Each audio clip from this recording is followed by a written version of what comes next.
जय श्री कृष्ण एवरीवन। आप सभी को गुरु पूर्णिमा की बहुत बहुत बधाई हो। आज हमारे सनातन धर्म के एक बहुत ही महत्वपूर्ण दिवस मनाया जाता है जिसे कि हम फुल मून डे भी कहते हैं। सो आप सभी को बहुत बहुत बधाई हो गुरु पूर्णिमा की। आप लोग हमेशा खुश रहें, आपके फैमिली भी हमेशा खुश रहें। सो फ्रेंड्स, हम लोग ये नया सा जर्नी स्टार्ट किए हैं यहाँ पे साइंस सब्जेक्ट को लेकर के, जो कि एक इजी लैंग्वेज से बहुत ही समझाने की कोशिश है। आप लोग का सपोर्ट भी हो रहा है और उम्मीद करते हैं कि आप लोग आगे भी सपोर्ट करते रहेंगे। सो फ्रेंड्स, चैनल को सब्सक्राइब जरूर करना, एक लाइक भी ज़रूर करना अगर अच्छा लगे तो आज हम लोग एक नए कंसेप्ट के साथ शुरू हुए हैं, एक नया टॉपिक के साथ, uniform motion and non uniform motion. इसके पहले ही हम लोगों ने डिस्प्लेसमेंट, डिस्टेंस और हम लोग वेलोसिटी, स्पीड, ये सारे ही कंसेप्ट को बहुत ही ईजी तरीके से क्लियर किया है। अगर आप चाहें तो देख सकते हैं। So welcome to our channel. आप सभी का बहुत बहुत स्वागत है इस चैनल में, एजुकेटर नीलम में। तो चलिए अब स्टार्ट करते हैं। देखिए, अब हम लोग यहाँ पे स्टार्ट करते हैं uniform motion and non uniform motion. Motion तो पहले ही हम लोग समझ चुके हैं। अब मोशन में ही यहाँ पे आता है एक यूनिफॉर्म मोशन और एक नॉन यूनिफॉर्म मोशन।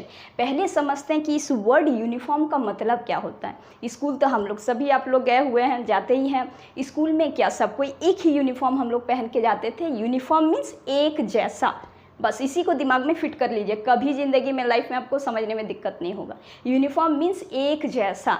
मोशन मतलब हम लोग समझते ही हैं, अगर कोई भी बॉडी एक जगह से दूसरे जगह अपने समय के साथ जगह को परिवर्तन करता है तो उसे हम लोग मोशन कहते हैं। और यूनिफॉर्म मोशन मतलब कि एक जैसा ही अगर मोशन में वो ट्रैवलिंग करें। देखिए, अब इसका एक हम लोग यहाँ पे पहले हम लोग स्टेटमेंट देते हैं जो कि कह रहा है कि when a body travels equal distance in equal interval of time then the motion is said to be uniform motion. कोई भी बॉडी अगर ट्रेवल करता है equal distance in equal interval of time, same time में same distance अगर कोई भी body cover करे तो हम लोग उसे यूनिफॉर्म मोशन कहते हैं। काफ़ी ईजी है, ये तो एक बहुत ही छोटा सा कंसेप्ट, आप लोग बहुत अच्छे से समझिएगा। यहाँ पे देखिए, समझिए, जैसे कि यहाँ पे कोई भी एक बॉडी है जो कि ए पॉइंट से डी पॉइंट तक ट्रैवल कर रहा है। ए से लेकर के बी तक जब किया 5 सेकंड में 10 मीटर ट्रैवल किया। सेम टू सेम बी से जब सी में किया 5 सेकंड में 10 मीटर ट्रैवल किया। सी टू डी 5 सेकंड में 10 मीटर ट्रैवल किया।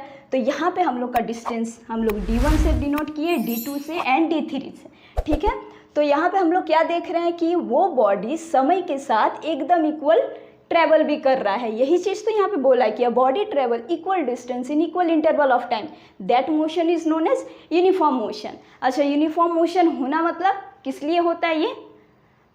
ये होता है स्पीड। अगर स्पीड ही अगर नहीं रहा तो यूनिफॉर्म मोशन भी कैसे क्रिएट करेगा? मोशन भी क्रिएट नहीं करेगा। ठीक है, सो यूनिफॉर्म मोशन में अब हम लोग अगर यहाँ पे स्पीड अगर निकालना अगर चाहेंगे तो स्पीड हम लोग किस तरीके से निकालते हैं आप लोग सभी जानते हैं। देखिए, स्पीड बराबर क्या होता है?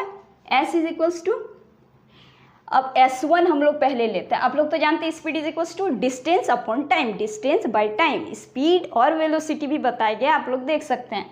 ठीक है, तो S1 हम लोग निकालते हैं, मतलब distance by time, that is D1 by T1, D1 by T1। ठीक है, तो यहाँ पे डिस्टेंस हम लोग का कितना है? 10 मीटर बाय टाइम कितना है? 5 सेकेंड। ठीक है, यहाँ मीटर सेकेंड, तो 10 से 5 हम लोग यहाँ पे 2 से काटते हैं, मीटर्स पर सेकेंड मतलब 2 मीटर पर सेकेंड। ऐसे भी आप लोग लिख सकते हैं 2 मीटर पर सेकेंड, एज यूजुअल जैसा आपका चॉइस हो। सेम टू सेम D2 भी अगर हम लोग निकालते हैं D2, तो D2 में भी देखिए क्या होगा? 10 मीटर बाई 5 सेकेंड। सेम यहाँ पे भी क्या आएगा? 2 मीटर पर सेकेंड। उसी तरीके से हम लोग अगर D3 अगर निकालेंगे D3, तो यहाँ पे क्या आ जाएगा? इसका भी स्पीड बाय टाइम। ठीक है, तो यहाँ पे भी क्या आ जाएगा? 2 मीटर पर सेकेंड। तो यहाँ पे हम लोग क्या देख रहे हैं कि यूनिफॉर्म मोशन में हम लोग का स्पीड भी यूनिफॉर्मली ही चेंज होता है। बस इसी चीज़ को आपको ध्यान रखना है कि यूनिफॉर्म मोशन में हम लोग का स्पीड भी यूनिफॉर्मली चेंज होता है। क्यों? क्योंकि यहाँ पे the body travel equal distance in equal interval of time. वो बॉडी इक्वल टाइम में ही इक्वल डिस्टेंस ट्रेवल कर रहा है, सो इसका स्पीड भी यूनिफॉर्म ही होगा। ठीक है, ये यूनिफॉर्म मोशन हो गया। उम्मीद है कि आप लोग समझिएगा। देखिए, अब सेकेंड हम लोग का आता है कि नॉन यूनिफॉर्म मोशन। उसी के ऑपोजिट में अगर कोई भी बॉडी ट्रेवल कर रहा है unequal distance in equal interval of time. एक चीज़ यहाँ पे ध्यान देने की बात है कि इक्वल इंटरवल ऑफ टाइम इसमें भी है और इसमें भी है इक्वल इंटरवल ऑफ टाइम। ठीक है, लेकिन यहाँ पे बॉडी किस तरीके से ट्रेवल कर रहा है? Unequal distance inequal interval of time. एक चीज़ और आप लोग ध्यान रखिएगा, हम लोग यही तो समझते हैं कि नॉन यूनिफॉर्म मोशन मतलब क्या होता है कि ये body travel unequal distance in equal interval of time. एक और यहाँ पे बनता है कि अगर वो बॉडी यहाँ पे इक्वल डिस्टेंस अगर ट्रैवल अगर करने लगे और यहाँ पे अनइक्वल अगर इंटरवल ऑफ टाइम में अगर करने अगर लगे तो भी हम लोग उसको नॉन यूनिफॉर्म मोशन ही कहेंगे। ठीक है, अगर कोई बॉडी यहाँ पे अनइक्वल डिस्टेंस अगर ट्रैवल करे और इक्वल इंटरवल ऑफ टाइम तो भी नॉन यूनिफॉर्म मोशन होगा, और अगर वो बॉडी यहाँ पे इक्वल अगर करने लगे और यहाँ पे non equal interval of time अगर करने लगे तो भी हम लोग इसको क्या कहेंगे, नॉन यूनिफॉर्म मोशन। इसको एक कंसेप्ट को आप लोग याद रखिएगा। एक एग्जांपल से देखिए, यहाँ पे जैसे समझते हैं कि वो बॉडी, फिर से वो बॉडी समझिए कि ए से बी, बी से सी, डी तक ट्रैवल कर रहा है।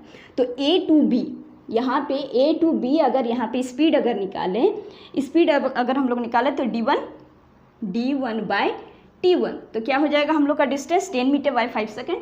ठीक है, 10 मीटर बाय 5 सेकेंड, तो यहाँ पे हम लोग का कितना आ जाएगा, 2 मीटर पर सेकेंड। ठीक है, सेकेंडली अगर हम लोग अगर निकाले d2, उस तरीके से आप लोग निकाल लीजिए। तो 15 यहाँ अगर काटेंगे 15 बाई 5, इतना तो आप समझ ही रहे हैं, तो इसको काटिएगा 3 से, मतलब 3 मीटर पर second.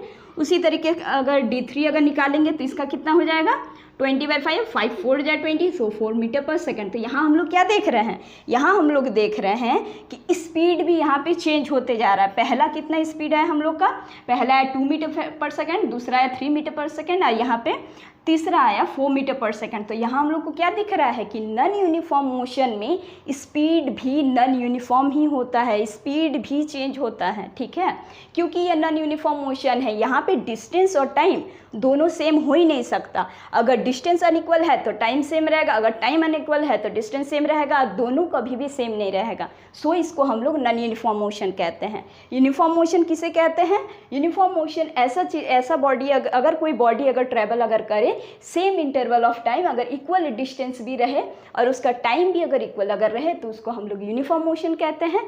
Non uniform motion just उसके ऑपोजिट आता है कि अगर कोई बॉडी अगर unequal distance in equal interval of time अगर कवर करे तो हम लोग उससे क्या कहते हैं, नॉन यूनिफॉर्म मोशन। ठीक है, आप लोग यहाँ पे देखिए एग्जाम्पल से भी समझ गए, तो हम लोग यूनिफॉर्म मोशन अच्छी तरीके से समझे। ये तो इसमें तो कोई देखिए दिक्कत नहीं है, क्योंकि स्पीड आ जा रहा है सबका यूनिफॉर्मली। तो हम लोग अगर यहाँ पे यूनिफॉर्म मोशन का अगर हम आपको बताएं कि यूनिफॉर्म मोशन का आप ओवरऑल स्पीड निकालिए, ठीक है, यूनिफॉर्म मोशन का आप ओवरऑल स्पीड निकालिए, तो यहाँ पे आप किस तरीके से हम लोग ऐसे निकालेंगे। तो यहाँ पे हम लोग को ओवरऑल स्पीड क्या निकला, ओवरऑल स्पीड अगर हम अगर निकालने अगर बोले आपको ए से लेकर के डी तक, ए टू डी, तो भाई सब में 2 मीटर पर सेकेंड आ गया है। ठीक है, तो यहाँ पे 2 मीटर पर सेकेंड हो जाएगा इसका ओवरऑल स्पीड, कोई दिक्कत नहीं है।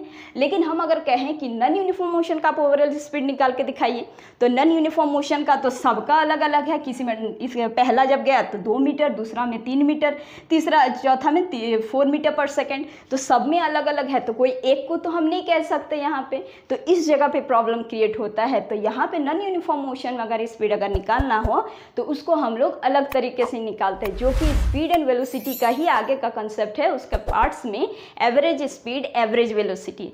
सो स्टूडेंट्स, अब हम लोग इस वीडियो में तो इतना ही अब हम लोग यहाँ पे समझें, और इसके अपकमिंग वीडियो में आप लोग को बताने वाले हैं इसी के बारे में। सो इसका जो ओवरऑल स्पीड जो है इसको किस तरीके से निकालते हैं, ये एक आप लोग अगर देखिएगा तो देख के रखिएगा, लेकिन इसके बाद वाले वीडियो में इसी को हम लोग कवर करने वाले हैं, जो कि बहुत ही ईजी से समझेंगे। हम लोग एक एग्जाम्पल के साथ भी समझेंगे, आप लोगों को समझने में बहुत ईजी होगा। एंड आई बिलीव दैट कि इतना इजी से समझाने से आप लोग समझ ही जाइएगा, कंसेप्ट कोई ज़्यादा टफ है ही नहीं। आप लोग मज़े से समझिए तो साइंस पढ़ने में और ज़्यादा मज़ा आएगा। ठीक है, तो इस क्वेश्चन को हम लोग अब इसके बाद वाले वीडियो में कवर करते हैं। आप लोग अगर पूरा अगर देखें तो देखने के लिए बहुत बहुत धन्यवाद। And keep supporting, keep smiling. जय श्री कृष्ण।